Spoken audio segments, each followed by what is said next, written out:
Hello and happiest of days to each of you folks. I hope you guys are just having an absolutely amazing day today. So today I'm taking a look at the 380-page long novel called The Prince of Lies. It was published in '93 by James Lowder for your folks. This is right here. I'll link to you in the comments below in case you're interested in checking it out for your folks. Now, as a reminder, I was very passionate about fantasy when I was growing up.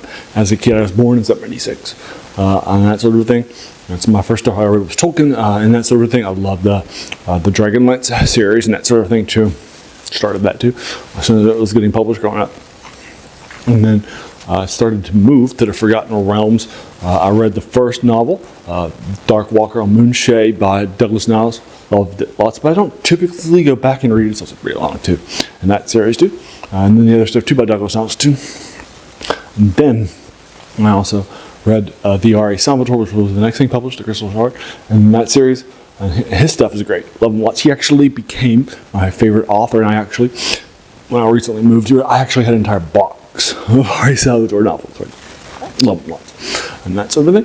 And I typically go back and will read that series sometimes here and there, and I've actually read the first 10 novels in that series for you folks a couple of years ago, so you can check it out too.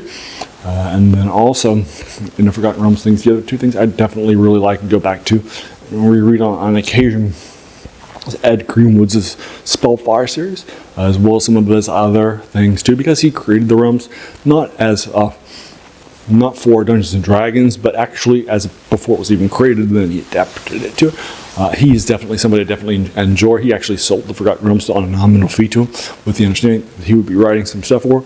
And the first novel, Spellfire, they tell us, show us the realms. So he did. He wrote tons of stuff. Great novel, but it was hacked to pieces by like 30% and that sort of thing. And so what people read, but we've actually gone back and reread the Spellfire extended edition for you folks, so you can check that out too, and that sort of a thing. And then its sequel too. And then the only other thing I would typically go back to reread from the realms is the Pools of Radiance, the Heroes of England trilogy, that sort of thing, which are novelizations of the Pool of Radiance game too. Actually had a Pool of Radiance week here too. Love that. And then I figured that since I was in the mood for some more realm stuff, I would do some things that I didn't normally go back and reread, like the Avatar trilogy from 1989, the whole trilogy. For you folks, it was sort of event reading and that sort of thing. That's how it was sold. This is going to change the realms forever. It's got the Gods' War, and it's going to have people sent home, and that sort of a thing.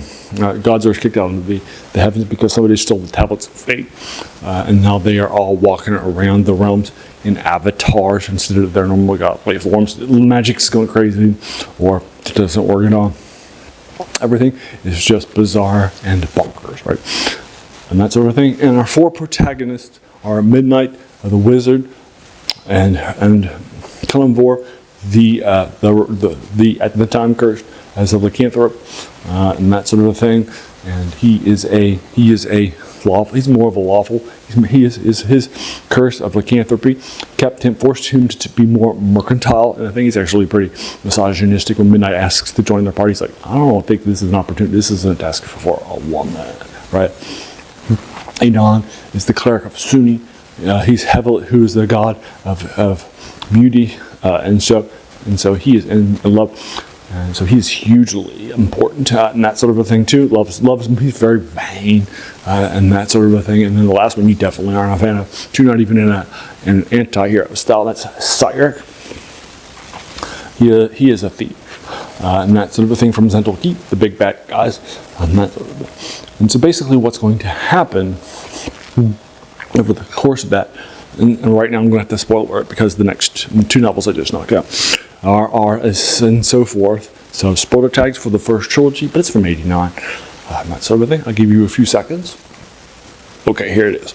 So at the end of the third book, Waterdeep, Kelemvor dies, and Cyric and Midnight become gods. Midnight becomes, as soon as they got magic, she said she'll rename herself to Themyscira, and Aiden will become her patriarch because he was very disillusioned after being scarred, as you would expect from a servant of the god of beauty, right? That sort of thing. All right. So now I don't think that the first three books were really that great. and that sort of thing. The first one I didn't like. These characters didn't like each other. I didn't like them. And that sort of, I'm sure for 1989 that would have been very avant-garde, right? We got a party of characters that don't even like each other. We got the leader is a misogynist. We got a vain cleric that nobody likes except for Midnight. We got a nasty thief that everybody likes too, and he's going to turn out being the big bad of the next couple of books, right, and that sort of thing. So, I'm sure at the time it probably was very avant-garde. But going back, I definitely want my heroes to be more heroic, if you will, and that sort of thing. And then the first novel I gave a 6.5 to. The second novel I gave a 6 out of 2 because I just don't think at the end of it I set it up well. And then the last one I gave a 7 to because it has a different author, and that sort of thing. He did the best he could, but it doesn't have the epic feel of the previous two either. This is also by a different author. It's James Lowder, and this is a sequel. It takes place 10 years later. Again, it was published in '93, about 4 years later, and that sort of thing. And now everybody are in their places as gods, and that sort of thing. And so basically what's going to be happening in this novel is we're going to be introduced to some new people, and that sort of a thing. In this novel, you're going to be introduced to a guy. He's a servant of Torm. He's a mercenary, more of a mercenary now, but he fought in Cormyr as a purple dragon. He did some great stuff for him, and that sort of thing. He's fighting a giant in the Prelude. And then he is going to die after, and he's going to realize that the person who died after Torm told him that he could be protected against the giants and redeem himself. And then he realized it was Cyrek disguised himself as his god, and that sort of thing. And now Cyrek wants his soul in order to use against the god that he served Torm for you folks.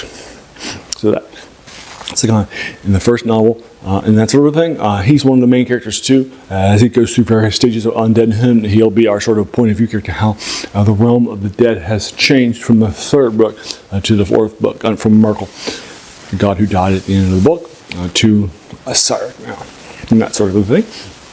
And then after that, we'll also be introduced to some other folks in Zendel Keep, and we see that Cyrek is trying to create a book called the Sirenishad, and anybody who reads it will automatically fall in love with it based on the magic of the book, if that makes sense too. So we'll start following that, and we'll have some characters that get introduced from that. All right. So this is more of a political drama and that sort of thing. Now I read about 60 pages. I'd read 90 pages and put it aside for a few weeks. I just wasn't in, and I wanted to focus on some game books and that sort of thing. I read 3 Lone Wolf game books and then an Ace game book too. And then I picked this up and both 90 pages in on Monday, because I had just was getting sent out to go do an interview at a college and that sort of thing. So on Monday, on the way to the airport, in the airport, and on 3 flights until I arrived at about 2:30 in the afternoon. I went ahead and did this.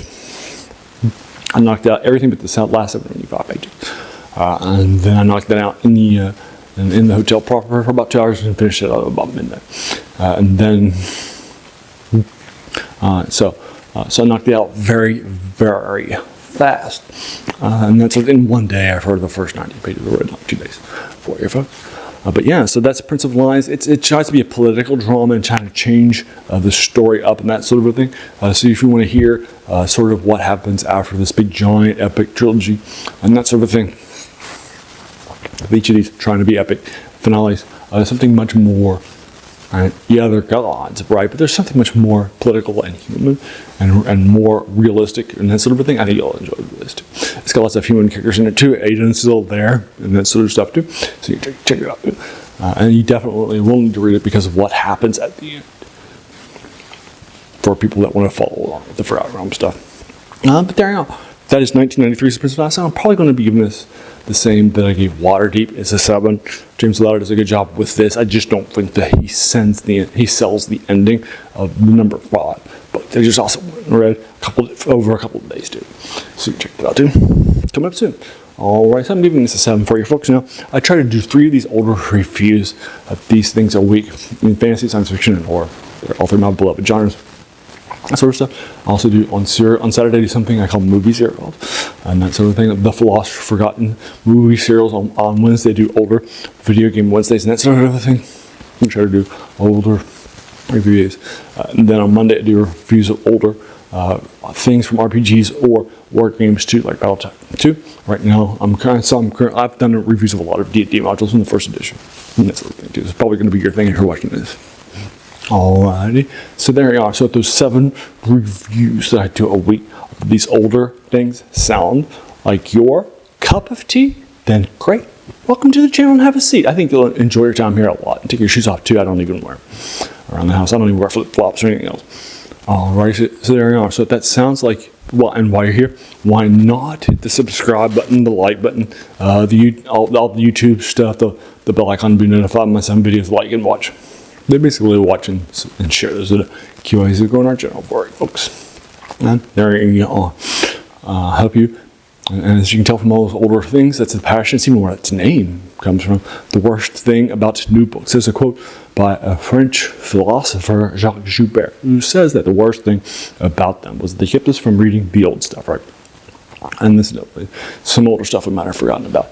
Right, and it's not that the new stuff is bad, it's not. But in our passion for the new novels, the new video games, the new movie, right, we've forgotten that these things are standing on the shoulders of giants, right? So let's check out those giants. Also, my number 1 strength, context, is all about appreciating something more. I've done a bunch of appendix and reading for you, for this channel and myself too, which is Gary Gygax's first edition in 78.